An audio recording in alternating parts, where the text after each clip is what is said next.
Might work. Alright.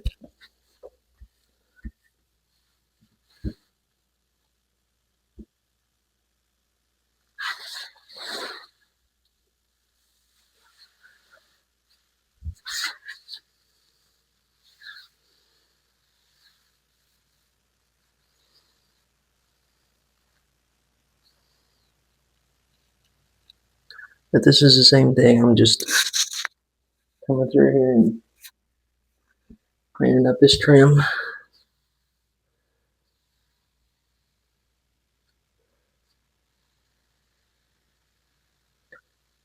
They put the floor down, and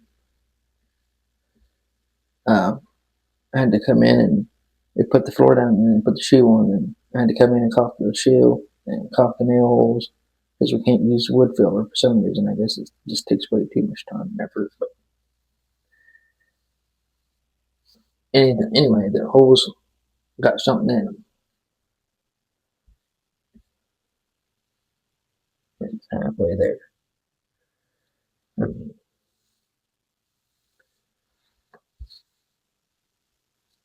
They're putting a trailer hitch on it tomorrow, so you can take it to the trailer court.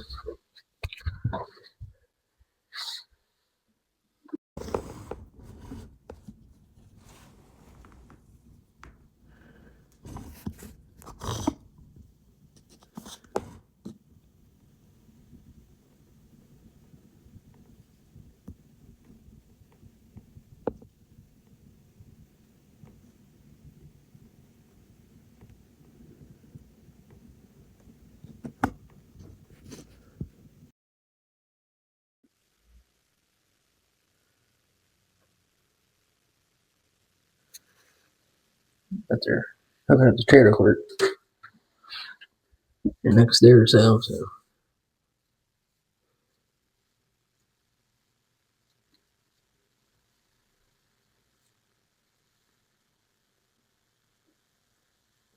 You know the saying, rags to riches.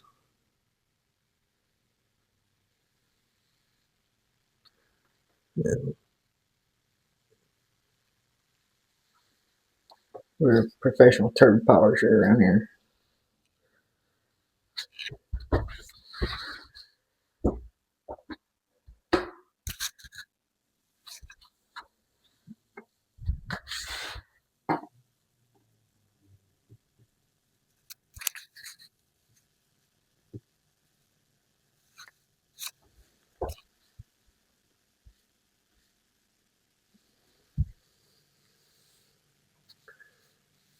I try to use the mic in my headphones because I can make calls and they work great. I don't know if any of you guys ever had a set of skull candies. The ones that sound like you got a set of 12s hooked on your head. That's what these bass suckers are. Let me tell you, it reminds me of riding down the road in my Monte Carlo with my 215s in the back. And I'm telling you, it pounds. But these things are here. I'm telling you now, this is the bass booster, and it ain't no joke. Let me tell you, it'll vibrate your head, and I love it. But like anything, there's a time to listen to music. I used to listen to music all the time. I don't know. I just got burnt out on it.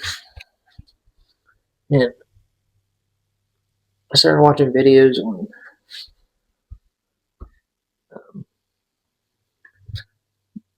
well, I started digging into like EWTN and stuff like that.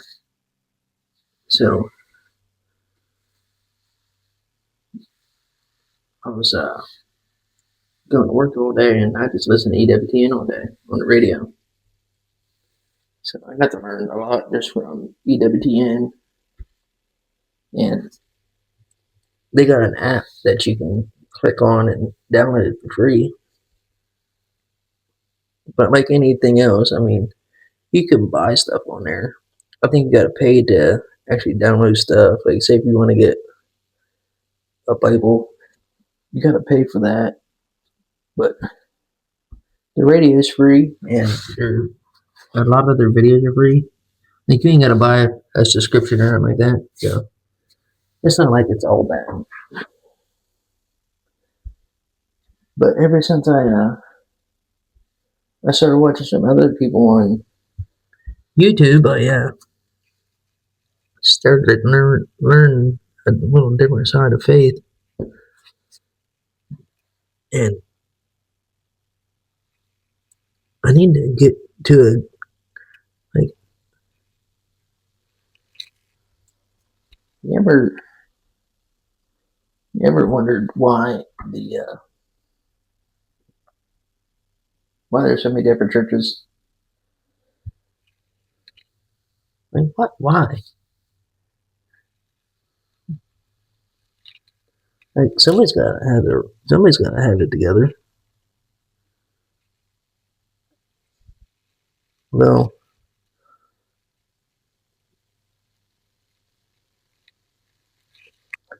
that's how I found EWTN. I prayed one night, pretty much said,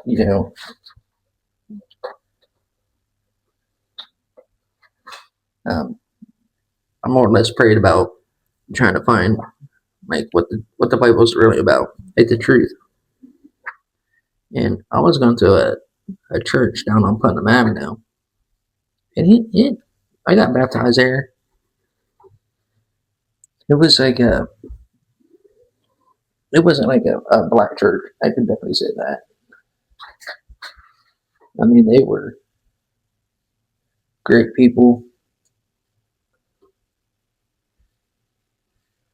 They were really good people. I still, if I see them out, I still talk to them and stuff. But um, it was the little dumb things that I would see, and I'm like, is that normal? And I didn't find myself, because like I said, I went there before I quit going to that church. I went there every Sunday, and anytime, like, I didn't dive fully into it like I should have, but I was new to it, and I'm just trying to put my foot. I was just trying to put my foot in the water, trying to figure out like what's going on, what's this church about? Is this church is this real? Because I always hear people say, follow the truth, but it ended up making me like kind of upset because I went to that church that long, and like the stuff they was talking about wasn't really off. I mean, it was really telling the truth, but it was this stuff that was, I don't know. I think their personal life was too involved in that church anyway, but I just couldn't put my finger on it. So I started diving into digging into what's okay, what is real. If the Bible is real, okay, let me find one good thing that's real. And that's kind of what led me down the whole watching people on YouTube. Was I was trying to find someone that's like not just talking about this stuff, but able to back it up. I mean, you have people go to these churches and they're just, I don't know. I don't want to say nothing bad about them. But like myself, like I still don't, I would like to get to a Catholic church and get my family tied into it, and because it's the family, it's not the church, it's the family. And I've learned that over the years that I've been digging into this and stuff. So I 100% understand. Like, it's definitely the family that God, like, He wants you to get close to the people that's at church. It's not the church itself. And I think a lot of people get that mixed up. and they, I think a lot of people really follow their emotions more than their intelligence.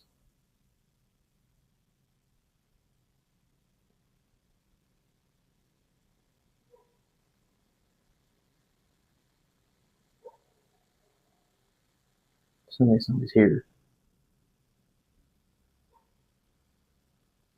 Sorry, it's distracting. This stupid thing.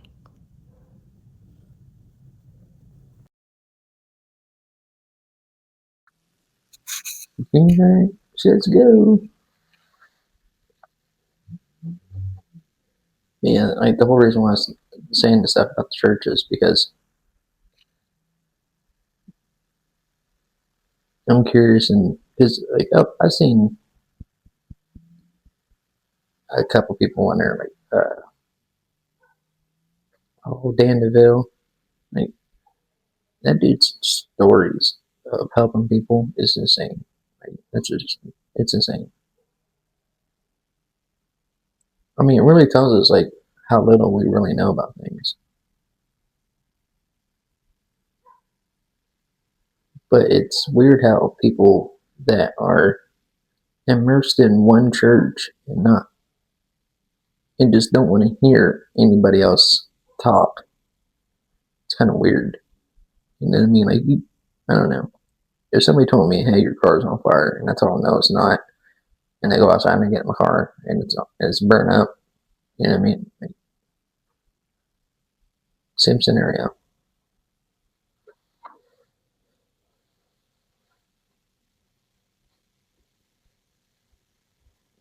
Like me personally, I learned how to take advice from other people, and I always looked up to my elders. Like I loved my grandma to death. If it wasn't for that woman, she helped more than she really thought she did because um, she taught me so much. Like we moved in with her when I was about 6 or 7. My dad ended up getting hurt at work and had to go on full disability and stuff, and we had him in this big stupid rotisserie for like a few weeks.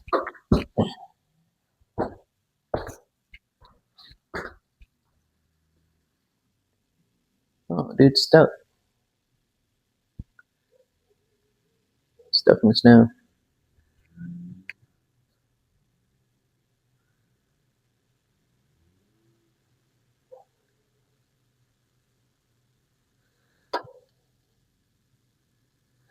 Peace. I'm going here and help this guy.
Oh, no problem.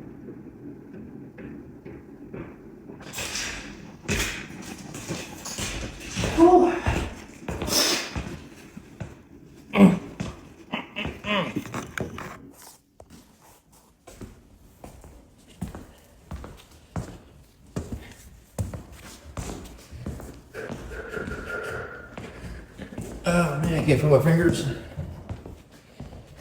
Dang it. Ouch. I gotta move around a bit.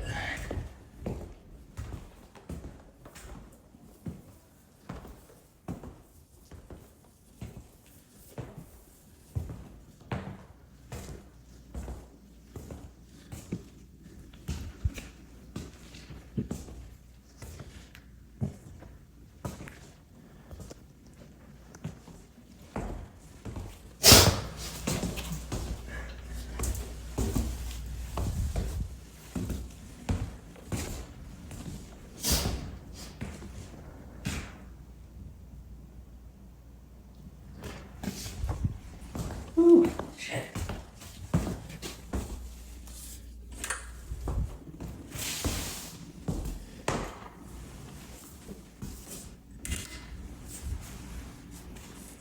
Okay. Man, I just swept back there once.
There it is.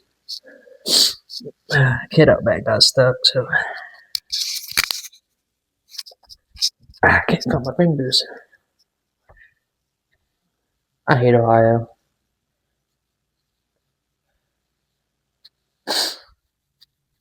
I'm sorry about my runny nose. Every time I go outside, that cold air just beats me up. I don't know where you guys live at, but I'm pretty sure I would trade Ohio for a dumpster fire.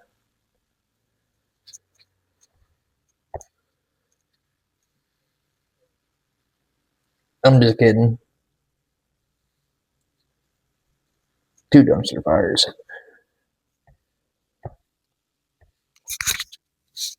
No, I actually like Ohio. It's not Ohio I don't like. I don't like the weather when, like me personally, isn't it? Construction in Ohio sucks like really bad, and I don't think people understand that. When it gets cold outside, you can't work outside, especially when it gets down into the 20s and like 20 belows and stuff. Like there's no way you can work. Some things you can, but for the most part, anything hands on, if it ain't done with the machine, it ain't getting done. I don't think a lot of people understand that, because if you notice, like people that do construction, that's why they work all summer. They build up at that 6 months leave, and then they can sit at home and collect unemployment for the 6 months they're off. It's a great thing, and like with me, I would like to have more work in the winter inside than exteriors. But we do exteriors until the temperatures drop below 40. I think it's anything. Me personally, I don't like to do anything under 40. Not to mention, it's just really uncomfortable to be out there. I mean, I don't think people understand. Like, we're not meant to be out there in that cold weather like that. Like, me personally, I mean, I got coveralls and thicker coats and stuff like that, but, you know, like anything else. I mean, you're talking about $200 for some bibs, $200 for a jacket, and that's just that. That's not boots. That's not toboggans and hats or gloves and everything else. But I mean, it gets you really expensive just to stand out there and work. Like bigger guys, I get it. I mean, I'm not a big guy though. Like, I think I weigh 130 pounds. I've weighed 130 pounds since high school, and I've never. I fluctuate between like 130 and 135, but I haven't really been eating that much here lately. I don't take that much or eat breakfast. I try to save that money.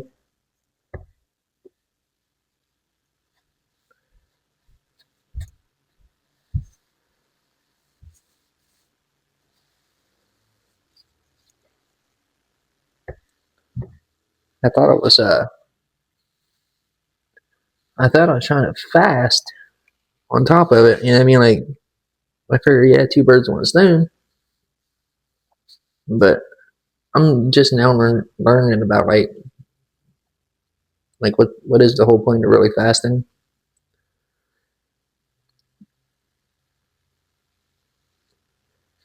Because Lord knows if you ask some people, it's a touchy subject, and they want you to do it this way, and they want you to do it that way, and it's like, I don't want to do it unless it's, I don't know. I have this thing of not doing something like you can read the Bible and it says one thing, but you can read the Bible and have somebody explain it to you what it really means. Because like if you read it, you're gonna take it at face value. But there's always that side of it, like, okay, I read it, and okay, I get this, like I got the story, but what's the point? You know what I mean? Unless you got someone that actually knows, like, really deep into detail, like this is what this really means. I understand why people say that they spend their entire lives learning the truth about it. It would take an entire lifetime to understand it, like to truly sit down and understand it. Like how some people can tell you uh, word for word, verse for verse, and I can't remember the number of my favorite TV channel. So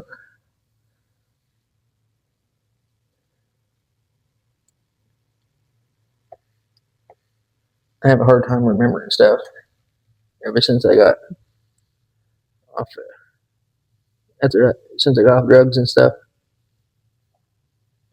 it really messed my it really messed my like I don't know. It's kind of hard to say because I don't think they ever made a word for it. Like the whole depression thing. Like I actually went and got medicine. I quit taking it a couple of days. Well, actually, I've been off of it about a week now. It didn't change nothing. And I took it for 3 or 4 months, and I still felt anxiety. I still felt like I couldn't get off the couch. I still feel like it now. I mean,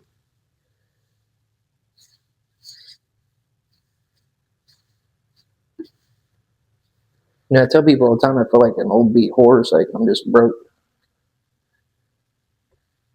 Like, when you take a horse out and break them, you make it submissive. And I feel like that's what the world did to me. Because I'll tell you right now, life ain't no joke.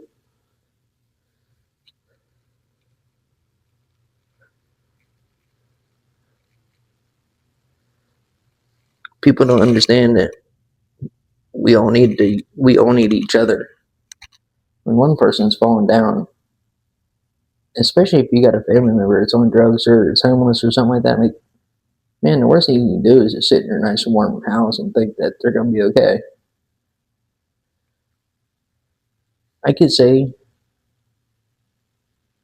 that I don't really have no friends and stuff like that now because I end up having to cut a lot of people off when I end up getting off drugs, and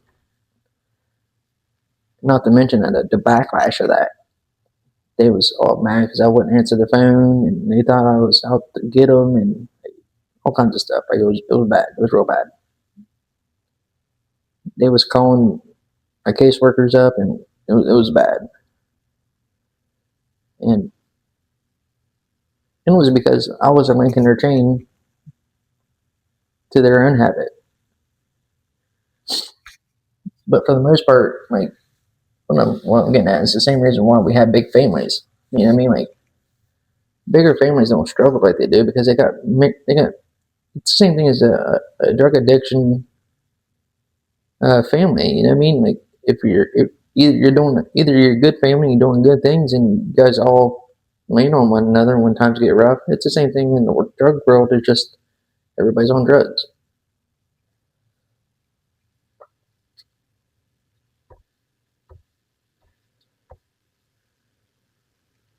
But it is extremely hard when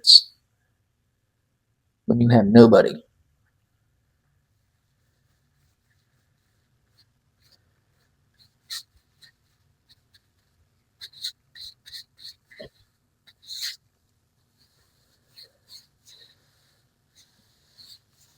I remember one time I was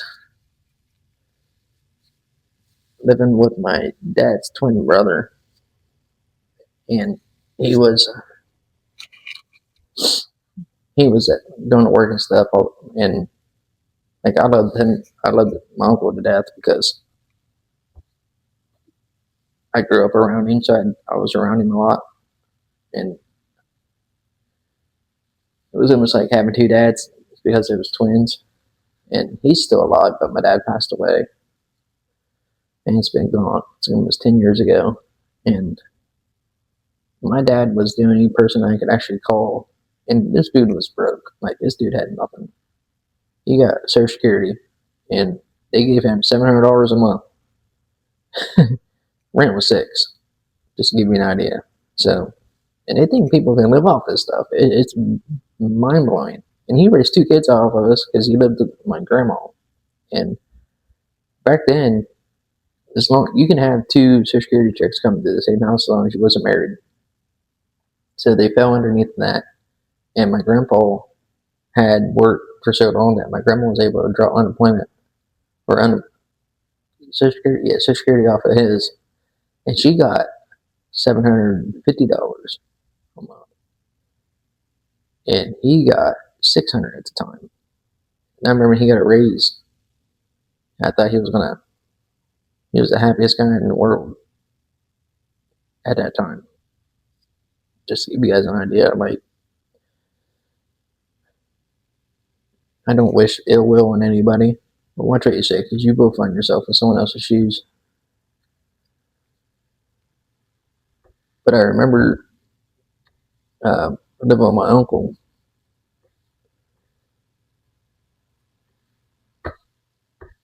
and at the time, it was crazy how God just kind of like took me out of Zanesville and stuck me in a whole other town.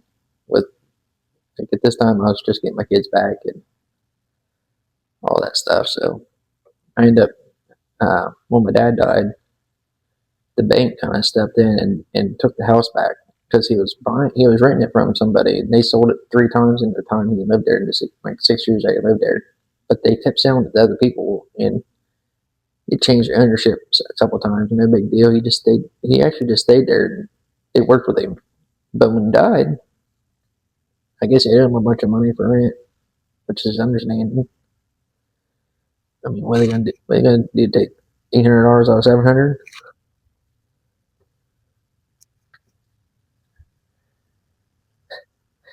It's crazy. Like the way the world works. Like you can play rich, and like if you got money, that's cool. Like you got it made. You all that weight of having to worry, making sure your bills are paid every month. All that weight of man, am I gonna eat this month? All that weight, am I gonna eat today? Like all that weight's off your shoulders. Just think about that when people in the real world work paycheck to paycheck. We're one day away from all that. We're not months away from all that. And when people get a lot of money like that, it's crazy to see the different lifestyle changes. Like, yeah, you're happier to a point. And I've seen rich. Like I've seen rich. Like airports in your front yards type stuff. I mean, I've seen rich. But the problems that come with that was insane. I mean, some of that stuff's still on TV. There's been many people died from it. The child trafficking crap. That's just, you can definitely say he was the richest guy that you can point at in Ohio. But to see, I mean, it's mind blowing.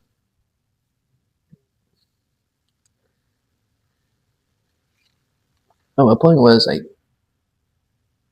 people need people in their lowest times to help. It's the whole point of God telling us, you know, helping others now is you're gonna reap your reward in the when you go to heaven. And that's the whole point. Helping people that can't do it now. Like nobody should struggle. There's no reason why anybody should be struggling. It's mind blowing. We could fix anything.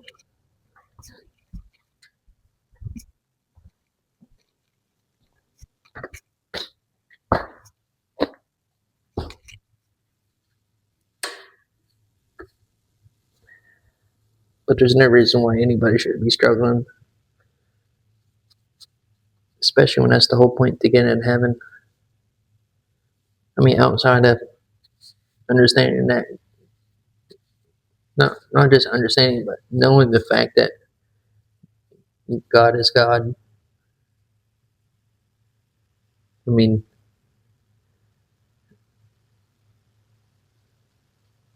it's the same thing as helping your. It's the same reason why you pay tithes to the church. It's not to the people think that the pastors are out buying $1 million homes and this. Don't get me wrong, some of them are. Joel's the all them guys. I get it. Like them guys are, but they're gonna have to pay for that. You know what I mean? Everybody's gonna stand in front of that man. Times like that, I'm glad I don't have nothing. But you kind of feel like the kid that, or you kind of feel like the guy that buried his talent.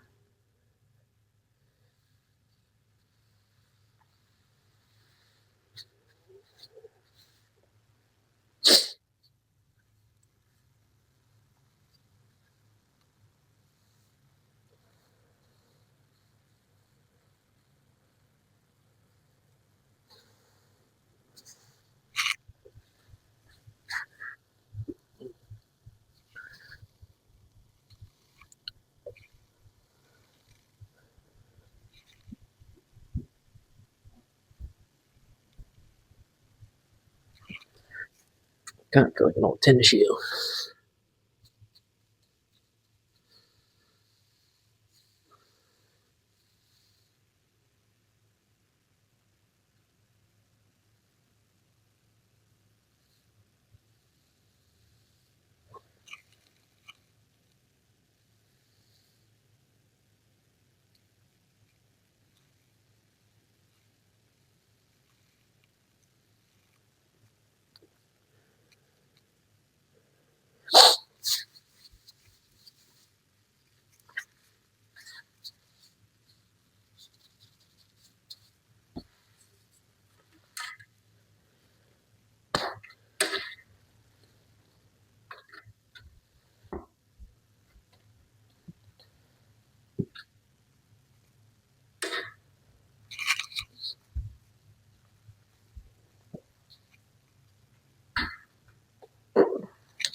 don't know if you guys can see it or not, but that right there, that's my G-Wagon. Mercedes just dropped that off. It's got my name engraved in the seats. It's pretty cool. I take all my friends and rides with it.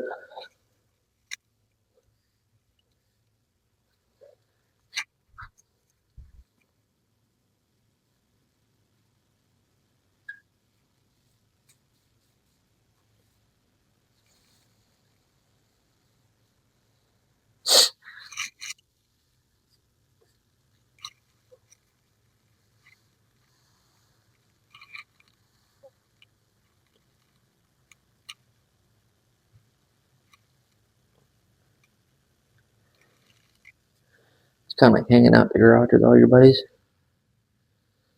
You know, sitting around clowning while one guy's working.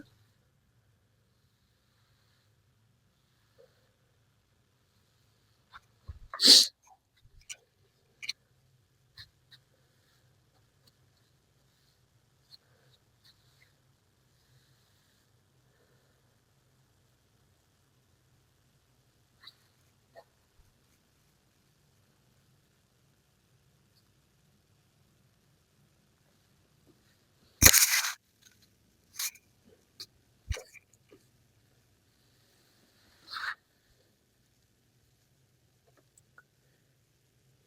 of paint. I didn't do that.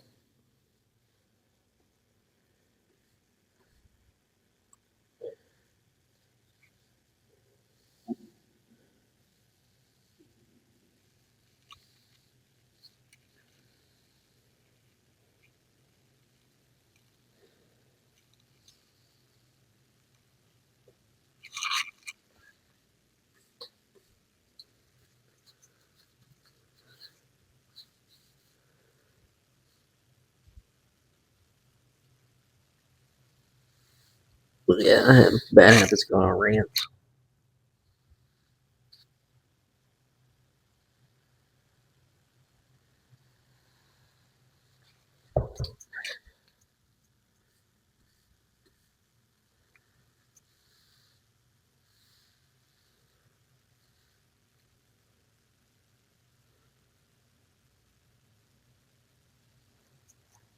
Yeah,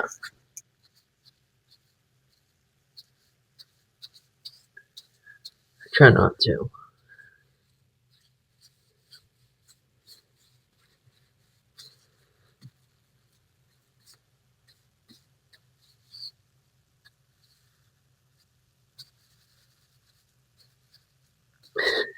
This stuff's so trash.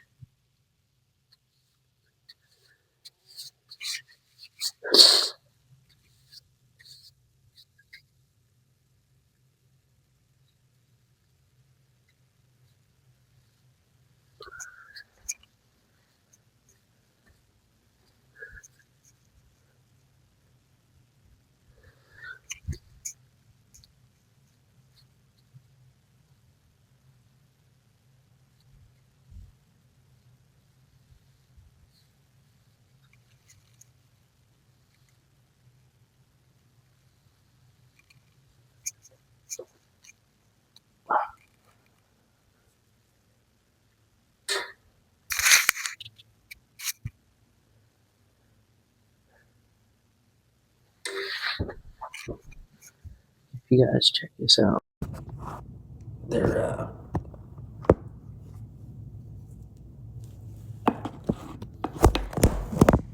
seriously.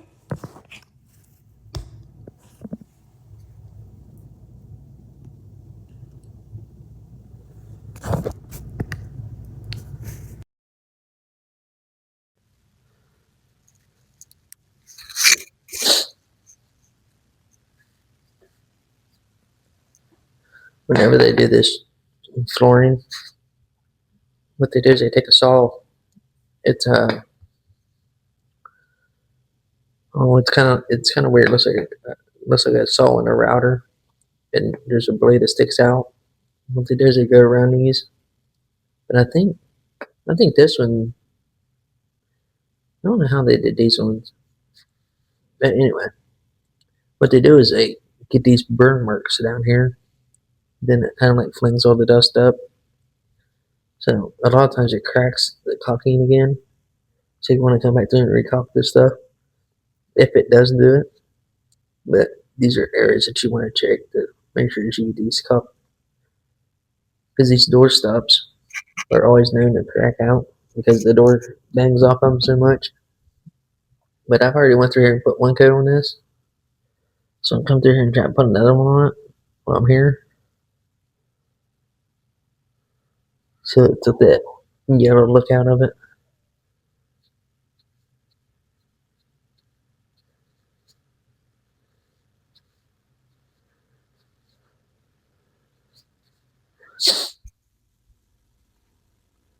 And that's on every door that, like whenever they come in put flooring down, they always do that. And sometimes they'll do it on your trim, because a lot of trim carpenters usually they'll come in after the floor is down, then put the trim down on top of the floor, then they'll nail it all together. It supports everything. It's the whole point of it. But all this stuff just for looks. Like it's all for looks. It looks like trim. Looks like it's doing something.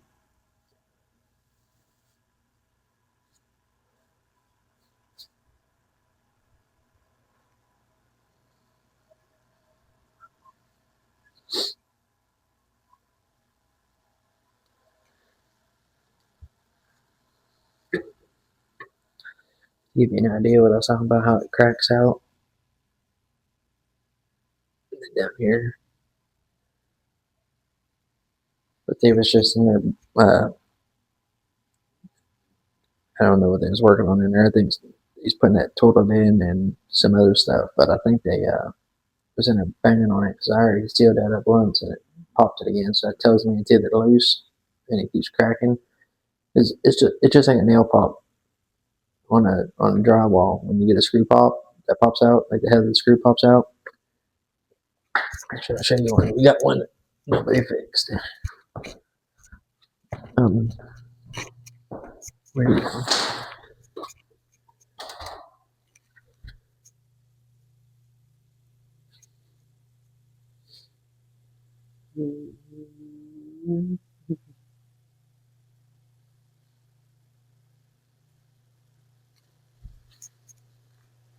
I see it when I was painting that trim. But it's not here.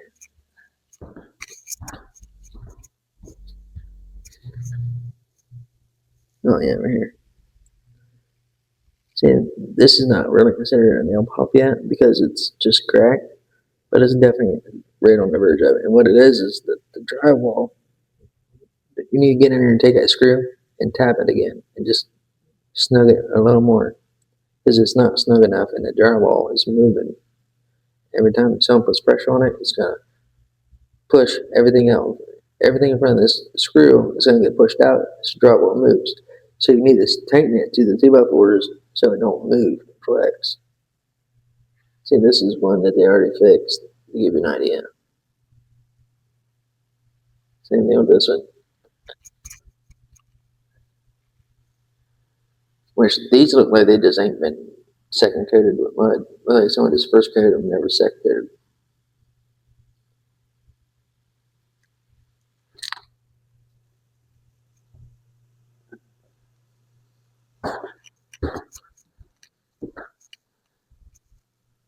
Man, I know I've seen that screw in here somewhere.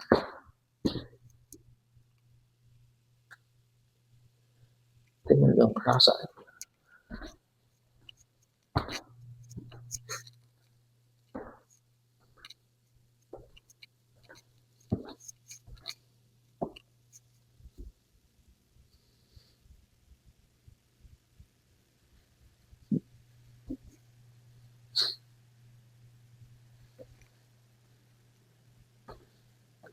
Oh well.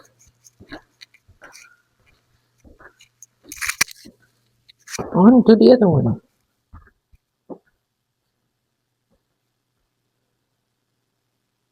I need to get in there and sweep that, but I don't want to because the shop vac sounds like someone murdering a cat.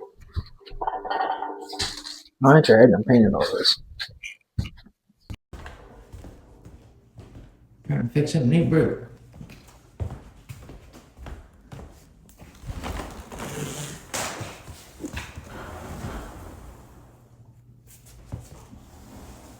Yeah, dude. I'm gonna take it out and redo it. You know, I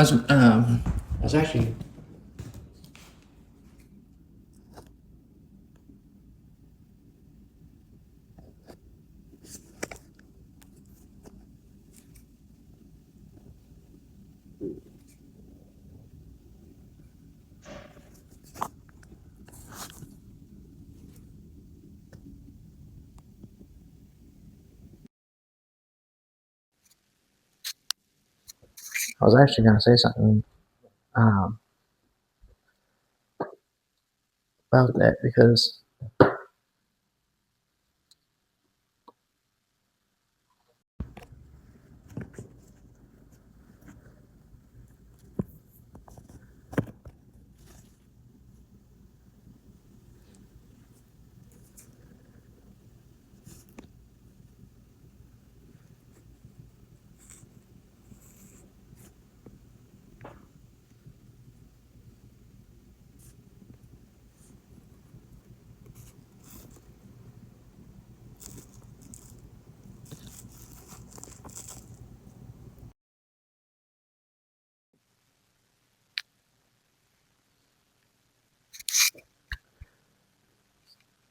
what I was trying to say is I got some pictures of some furniture that I'd done too, and like me personally, I love working with woodwork, like doing old beams and stuff like that, like making an old piece of wood look rustic or anything like that. Um, I got some pictures of some stuff I've done, and I was thinking about making a video about it just to give you guys an idea of like like some of the stuff I've done. Like I've done a table and stuff for one of my friends, and it turned out really cool. I started with like a stained table, and then sanded it down and took it down to where it just was all the stain was out of it, and then used I can't remember what color that stain was, but I used a gel stain on it, and I gel stained it, and then when you gel stain, you literally just put the tip of the brush in it, and then you like when you put gel stain on the tip of your brush, when you do an area, you, gel stain goes a long way. If anybody knows anything about gel stain, you know what I'm talking about. But like I gel stained it and then cleared it with some poly and stuff. And then I turned around and took the legs of the table and the stool, did the same, like the bottom of the more or less did the bottom of the stool and the bottom of the chairs that you sit in, and did the same thing with them. So they matched on top of that. Then the chairs and the stool and the table, I painted them a bunch of different colors and then sanded it. So it looks like actually the top of the table is blue and it's got orange coming through it. What else? I think it's stain. The stain. I'm saying through the stain, the blue. It's actually a teal. It's a blue, a teal, and an orange. And then I sanded through all that stuff just because anything high, you'll sand through quicker. The lower spots won't. So as long as you know, it takes some finagling to do it. But I got some pictures of like the beginning and after of the like everything. Like I got pictures of the whole process. I was thinking about putting it into like a video to give you guys an idea how it turned out because I just did a bathtub a few months ago and posted it, and just to give you guys an idea that like I don't do just trashy homes. I guess like I actually do. I'm a real good stain guy too. Like I I've been working with stain for a very long time. But that's just the other side of that card. You know what I mean? But I was going to say something about that because like I got other stuff too that I've sanded down and stained and refinished and changed a lot of things. And like I love working with old antiques. I always liked doing that. I've always liked doing that stuff. Kind of wasn't an act for that, but I've always liked doing that. I'd much rather sit in the garage and work on old antique furniture than do this stuff.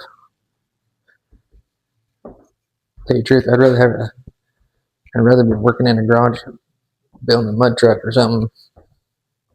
Sounds a lot funner. Then if I sign to a big donut,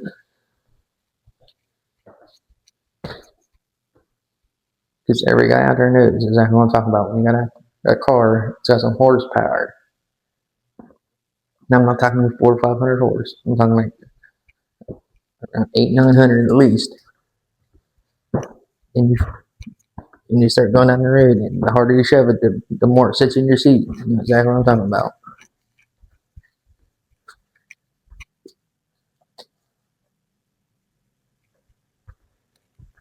When your old lady calls you and yells at you because you pull up out front and the muffler's waking your kids.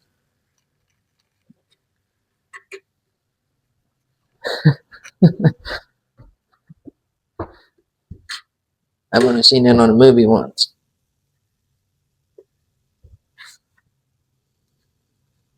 One time I did that. Maybe.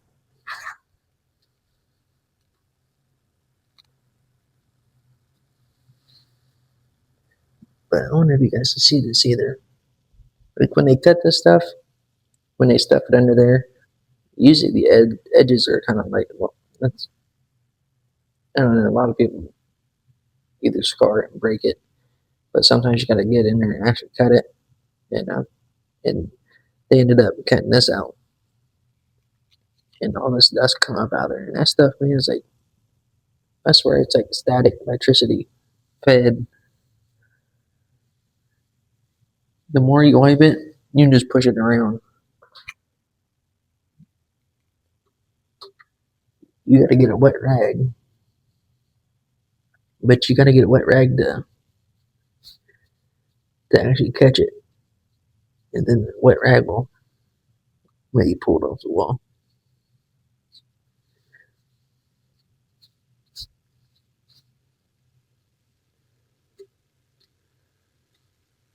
That stuff it with paint. That's what you do. That's how the pros do it.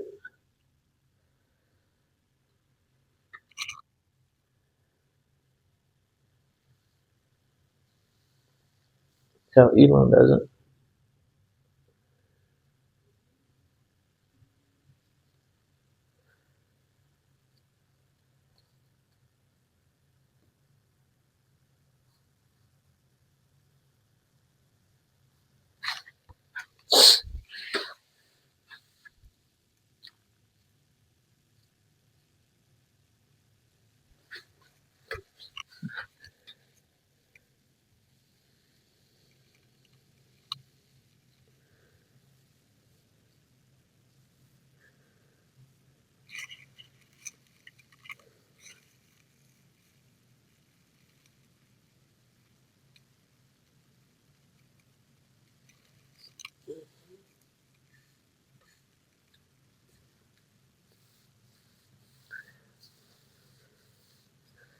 This is all that freaking dust.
I hope you can still see me.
Alright, alright, alright.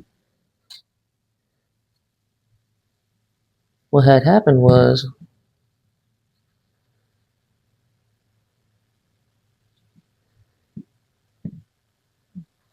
oh, come on. He's been all sassy. I don't want to work with nobody. Sound like the guys I work with.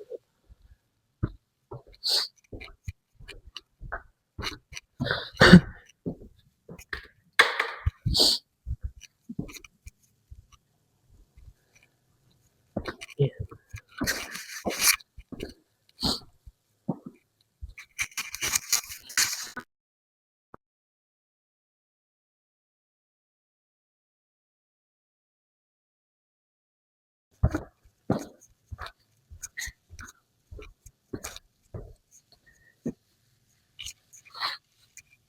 Well, I don't know about you guys, but these floors suck. I crawl around on them to paint it the first time. Then we crawl around on them when they put the hardwood down. Well, not hardwood, but this pressed together flooring. I'm not a fan of that crap either.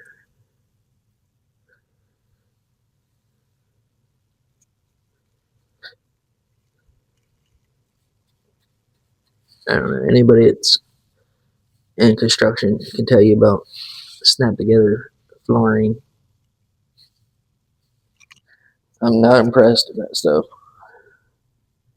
It's cool when you first put, this stuff is pretty cool when you first put it down. It looks nice and everything. But man, it just turns into a nightmare real quick.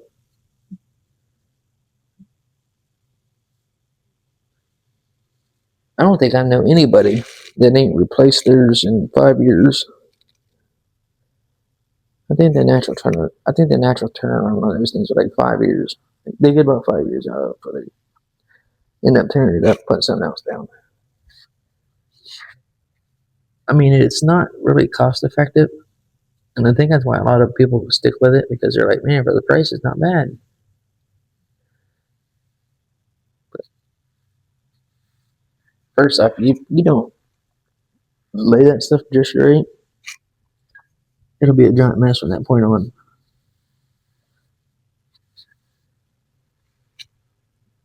And there's actually a process that goes into it. You're supposed to get some quarter-inch new one, take some real thin wood, lay it down, strap it down, then run rosin paper, not rosin paper, but oh, thick black tar paper. Same stuff you put in your roof, tar paper. You run that down, then you put your flooring down on top of that, and it gives it that grip. But it doesn't matter. I mean, the more you mop it, and the more you walk on it, the more it's going to start flexing and popping and bowing. And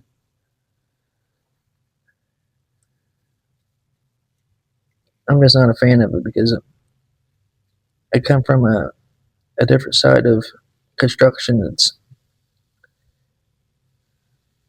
There's a reason why people have hardwood floors in their house, like actual hardwood, because it lasts so much longer, so much more durable.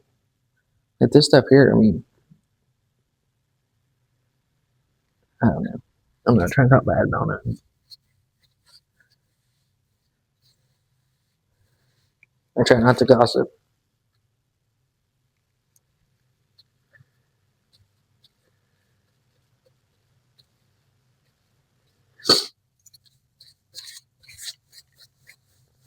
I was watching after death life experience with I was on Randy Case video. I've talked about this before on other videos, but I was watching Randy K, and I don't know if he just added it or what, but man, Dominic Moreau, his story come around. The dude went to hell, and he was a gangbanger in Chicago, and he got shot twice, died, and went to hell. And let me tell you, that dude's story is like, you want to scare the crap out of somebody, like scare them straight, watch that thing. But it's like anything else. I mean, I know a lot of people are gonna be like, oh, you can't believe everything here.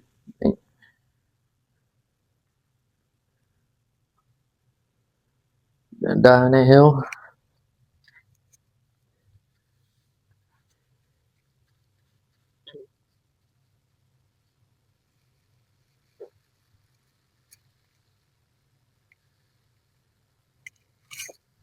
I know.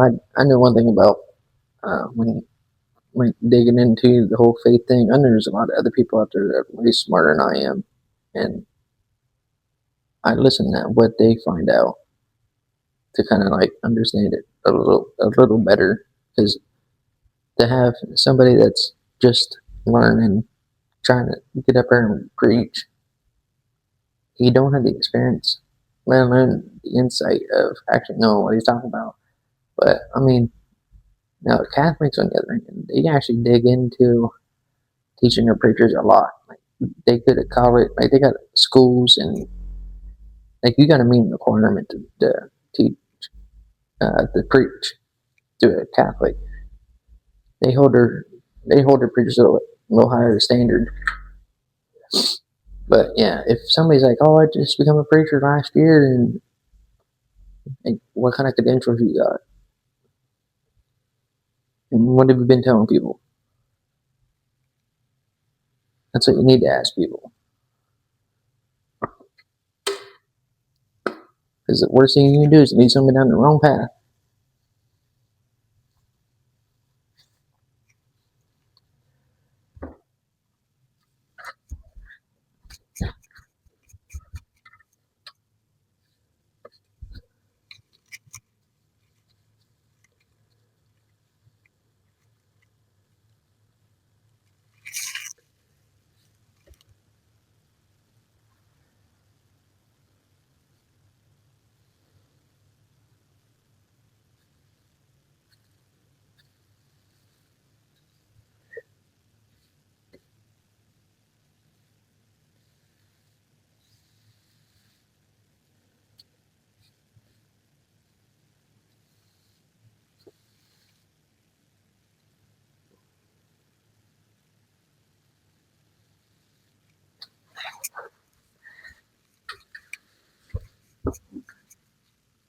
And I still ain't got lights in there yet. What sucks is this place don't have lights in this room. So everything you do from here on out is gonna be dark. And minus the fact I'm supposed to be done with this place. I'm not still painting. I don't know. I think he wants me to like just get all amped up and just like turn like the Tasmanian devil and just tape a bunch of toes to me. Start spinning real fast. And I can magically make it happen.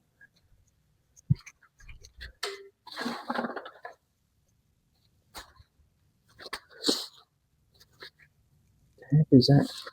Oh, it's that faucet.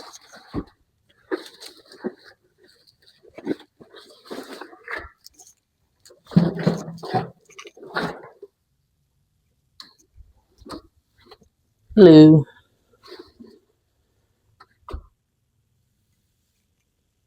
Yeah, this is normal.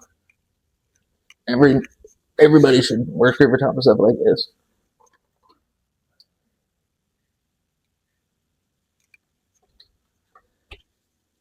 I guess it's better than a bunch of dead bodies. I don't know how somebody could do that. Man, could you imagine working for the morgue?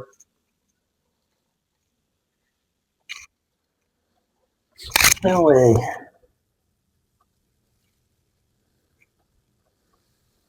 I'll tell you what, I believe in ghosts and spirits and stuff. And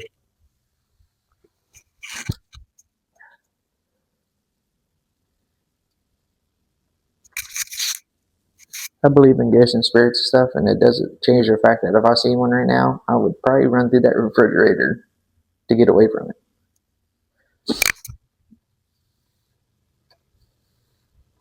The last thing I want to do is come in contact with something I have no idea what it is. I can't say that. I actually know what a spirit is. A lot of people might not know the difference between a spirit and a demon, and it's not really a demon. It's the Nephilim. That's what it really comes down to. Like, you got the spirit of regular humans. When people die, their spirits leave the body, and they haven't crossed over yet. Which I get it to a point. Like, I don't know, man. I'd be scared to death to be like not be able to be forgiven before I died, because that's where it's too late at that point. Once you die, it's way too late.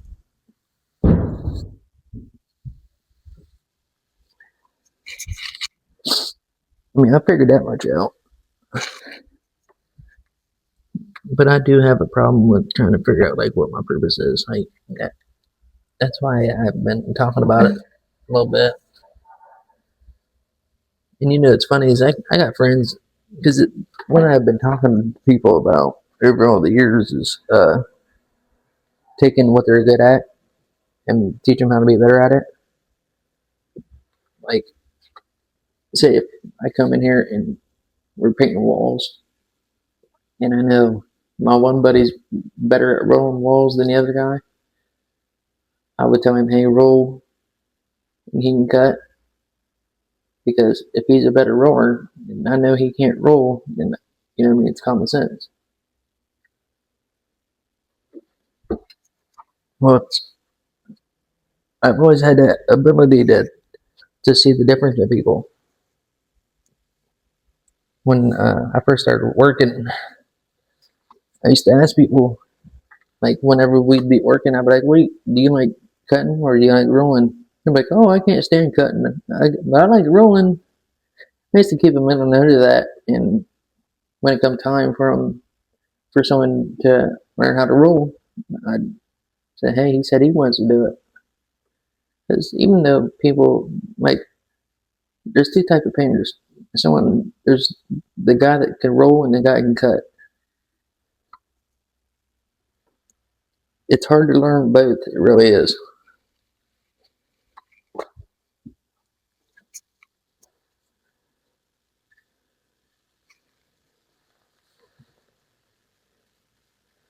So the one thing we always had to do was take a job, and we kind of had to dumb it down for some people.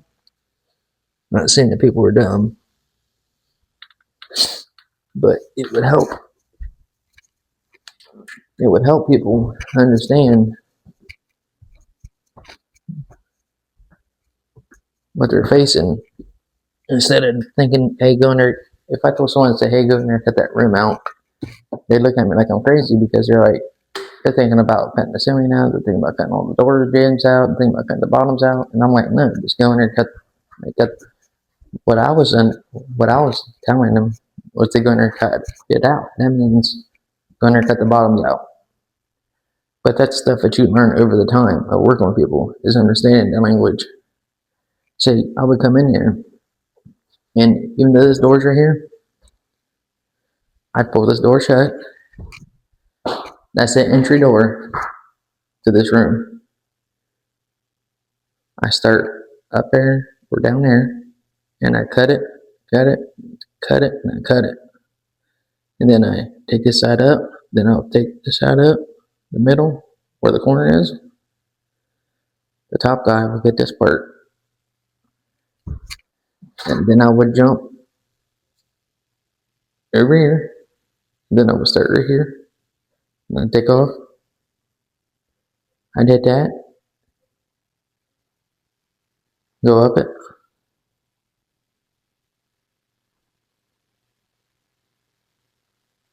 Cut this. Go up it.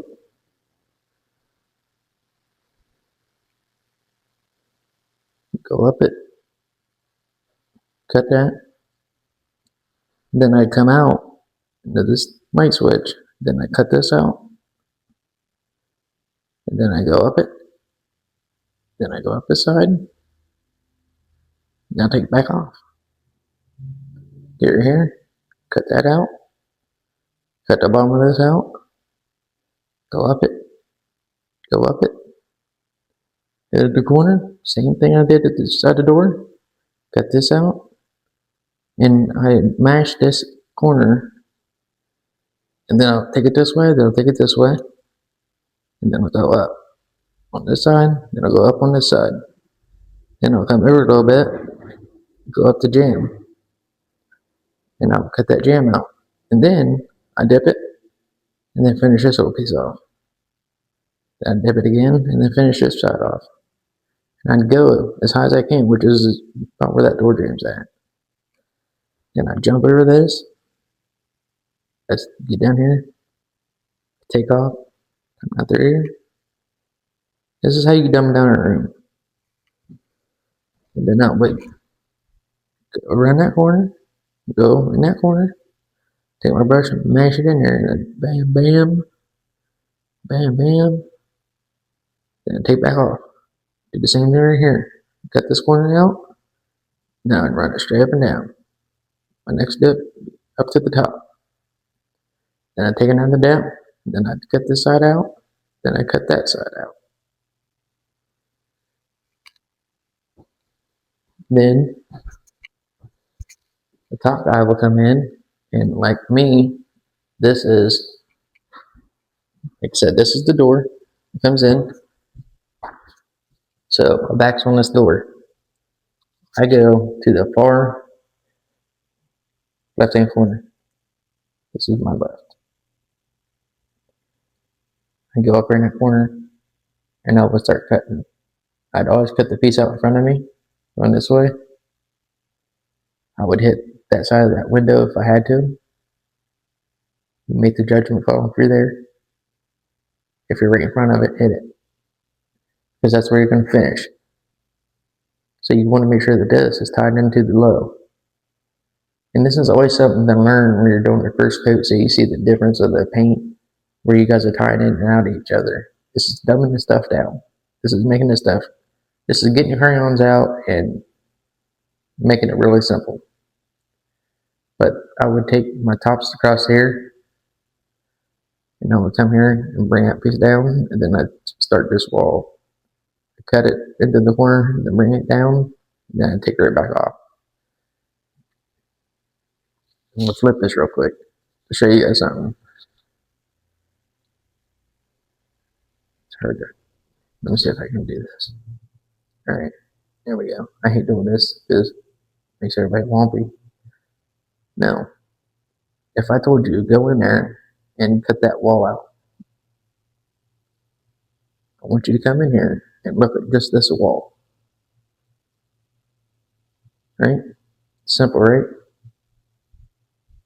That's all what you cut out. What you start on this side, go to this side.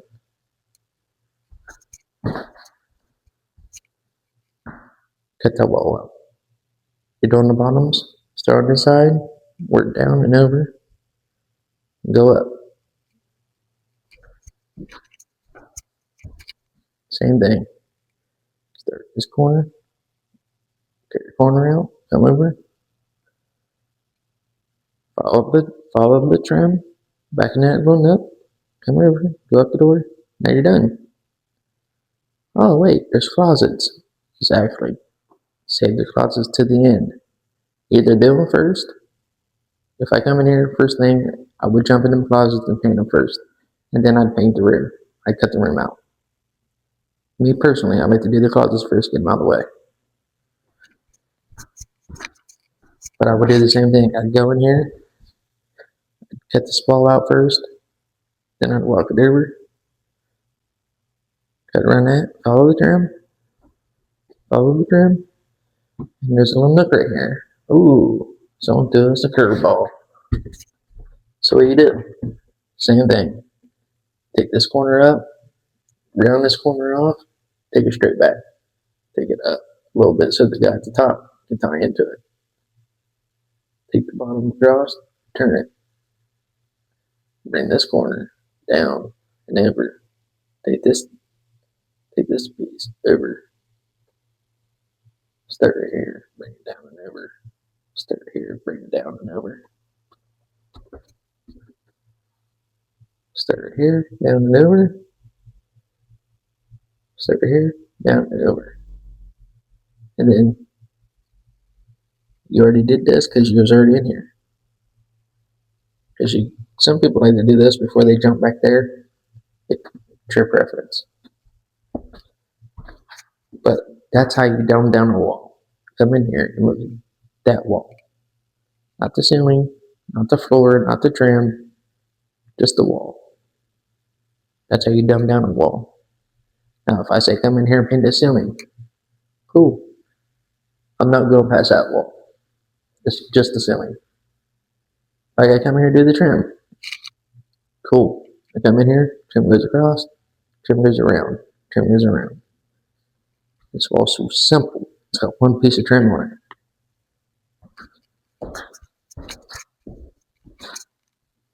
Look on this wall. You got this piece of trim, this piece of trim. I'm not going in there yet, but I will jump over here and hit this corner and then finish this wall off.